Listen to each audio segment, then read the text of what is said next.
What's up, Pokemon fans? My name is Blaze, and on Wednesday, the Pokemon Company released a new video where they talked about a bunch of new stuff that's coming out Pokemon related.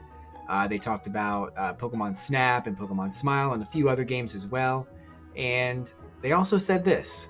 There is another big project we're working on that I still want to share with you.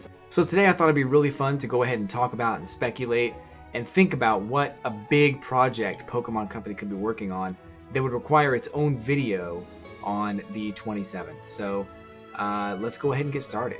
Now, obviously, I went through a couple of Twitter posts, and the first couple things that I started thinking about, I think are kind of the same as like what everybody started thinking about. We knew about Pokemon Let's Go Eevee and Pikachu, and we knew that maybe Diamond and Pearl remakes might be in the works at the Pokemon Company, but we really don't know for sure. And I think those are very obvious, like very safe bets. Like, oh, it's gonna be Pokemon Let's Go Pikachu 2, or maybe it's gonna be Pokemon Let's Go Johto. I mean, I think that's very safe bet. It very well could be that, and that could be all of it.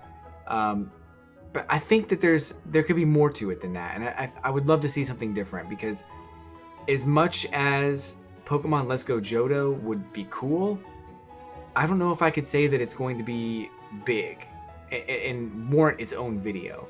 Now, I know that Pokemon Snap didn't really need its own video. Pokemon Smile didn't really need its own video. And if Pokemon Johto was the game they're going to reveal on the 27th, I don't think it would need its own video. I think you can kind of say Pokemon Let's Go Johto, and people would like pretty much immediately know what you're talking about and have an idea of what that's going to be. So I almost want to rule that out. I don't think that it's going to be that. Diamond and Pearl remakes, that could be big. That could warrant its own video, but I think it would have to be in the same like visual style or graphical upgrades as like Pokemon Let's Go Pikachu and Eevee.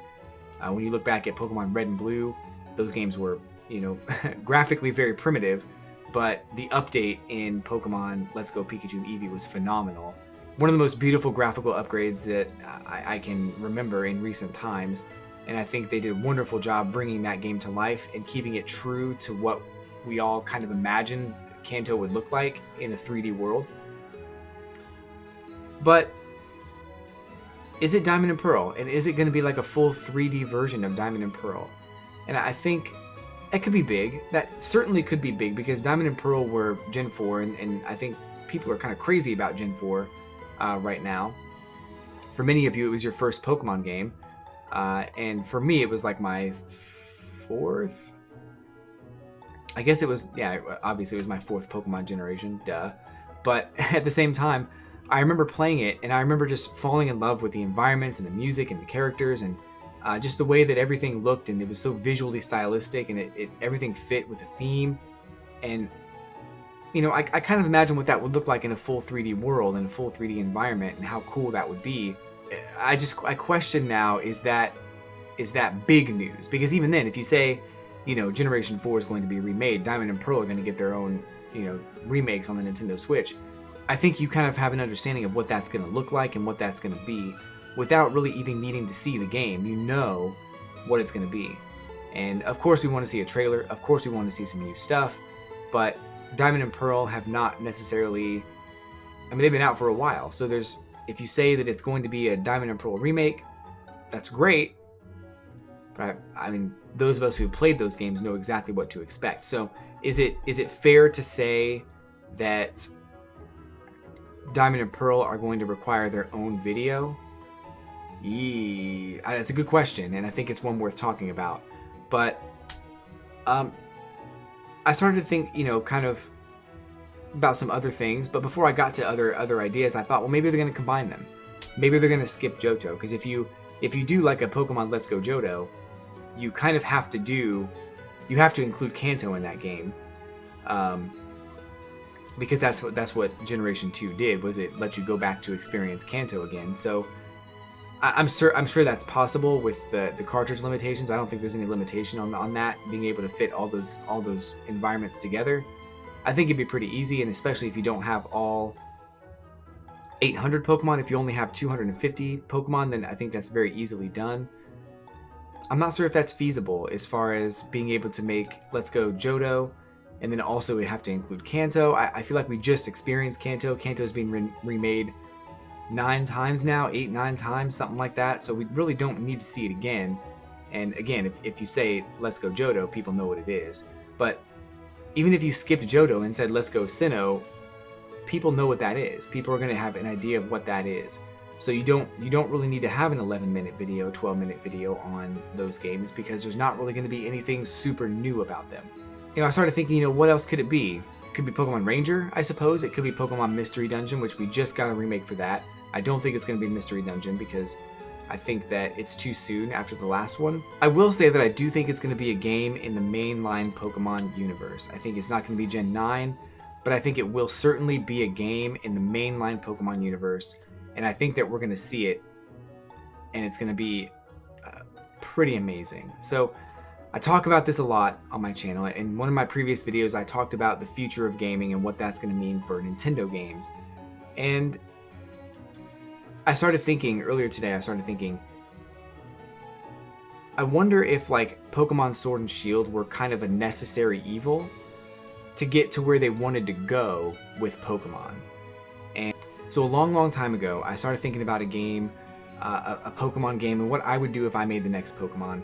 I was playing Legend of Zelda Breath of the Wild, and I was approaching this tree. And as I approached this tree, these like these blob enemies popped up, and I had to kill them. I had to fight them. And I started thinking about, man, what if those creatures were Pokemon? What if this world was actually a new region of Pokemon that was massively open? You can go anywhere and do whatever you wanted to do. You could walk up the mountains, not so much climb, but you could you could make your way up the mountains. If you had a flying Pokemon, you can get on the back of it and fly around the whole world, anywhere you wanted to go, much like they had in Omega Ruby and Alpha Sapphire, but not like on a super compressed map. It would always be the full map, and you could just kind of fly around.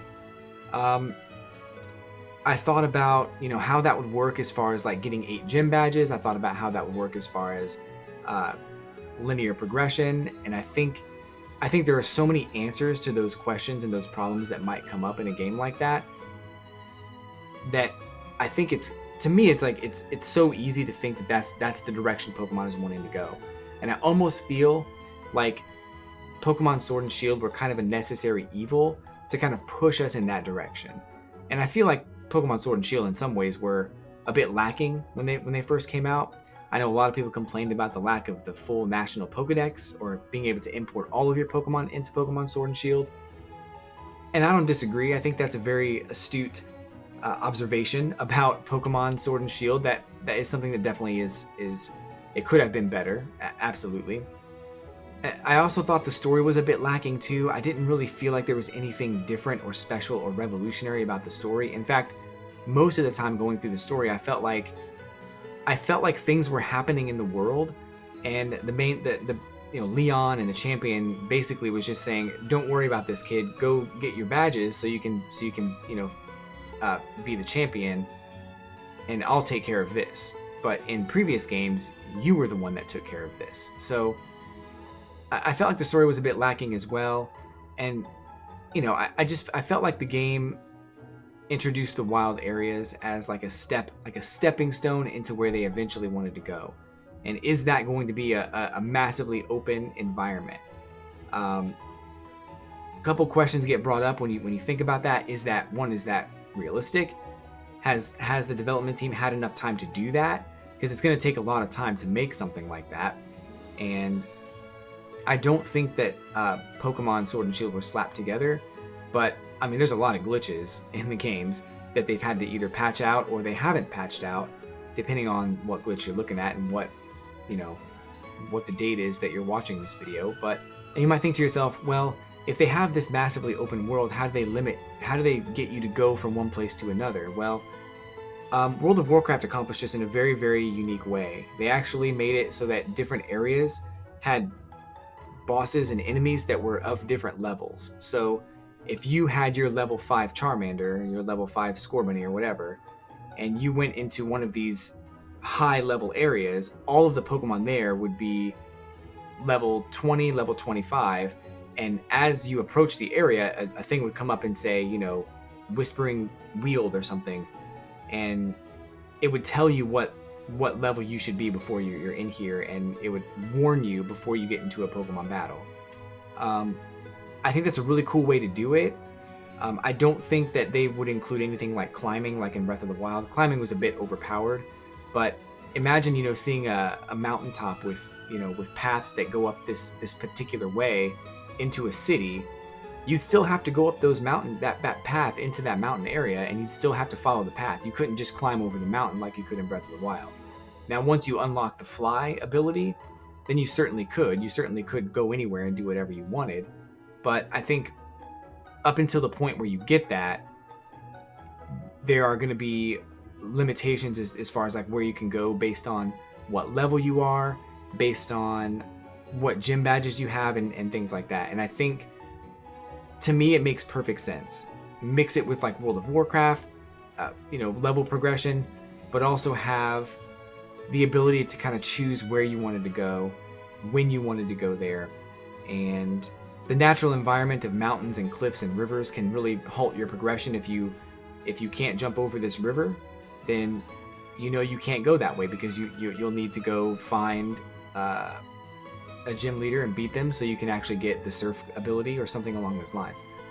I think there are ways to make it work, and I think that it would be incredible if that was what we got to see. A new Pokemon region, a new Pokemon adventure in a massively open world akin to Breath of the Wild or World of Warcraft, but maybe not quite that large. But it could definitely be something that I think would make a lot of people happy, and people would love to see it. And now that they've gotten to a point where all of the Pokemon are going to be in Pokemon Sword and Shield at some point, we know that those character models are probably easily transferred into a brand new game. So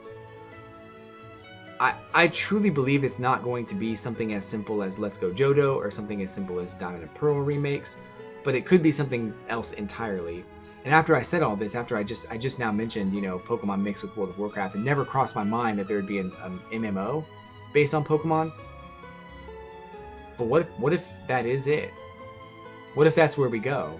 What if it's like Pokemon Go mixed with World of Warcraft mixed with Pokemon Sword and Shield, and there's actually a whole like online game that you can play? Is that possible? Have they had enough time? Man, now maybe I'm getting ahead of myself. Maybe I'm jumping to conclusions and trying to think of things that other people are not thinking of because I just want to be original. And that's true. That could very well be all I'm doing right now. But I don't want to believe that the answer is as simple as Let's Go Johto and Diamond and Pearl remakes, when he said that they're working on something big. What is big? I don't think Diamond and Pearl remakes and Let's Go Johto are big, and I don't think they would surprise anybody. So the ideas I mentioned, I think absolutely would surprise people. I think I think people would go crazy for it. So we'll see. That is on the 27th, of course. I'll do my best to do a live reaction to the video as well, because I think that there is going to be some interesting stuff. Regardless of what it is, I think it'll be pretty fun. What do you guys think? Let me know in the comments below if you think it's going to be Diamond and Pearl or Johto, or if you think it'll be something else entirely, something larger, something on a grander scale. Is it going to be something we don't expect? Is it going to be something we do expect? Is it going to let us down? I guess let me know what you think in the comments below. But anyway, I do videos on this channel a lot, so if you guys like what you see, if you've seen a couple of my videos, go ahead and hit subscribe. I know that the majority of people are not subscribed to the channel because I only have 600, so if you haven't subscribed, hit the subscribe button, hit like, comment down below your favorite Pokemon, and or what you think the new announcement's going to be. And as always, everybody, my name is Blaze, and I'll catch you on the flippity flip.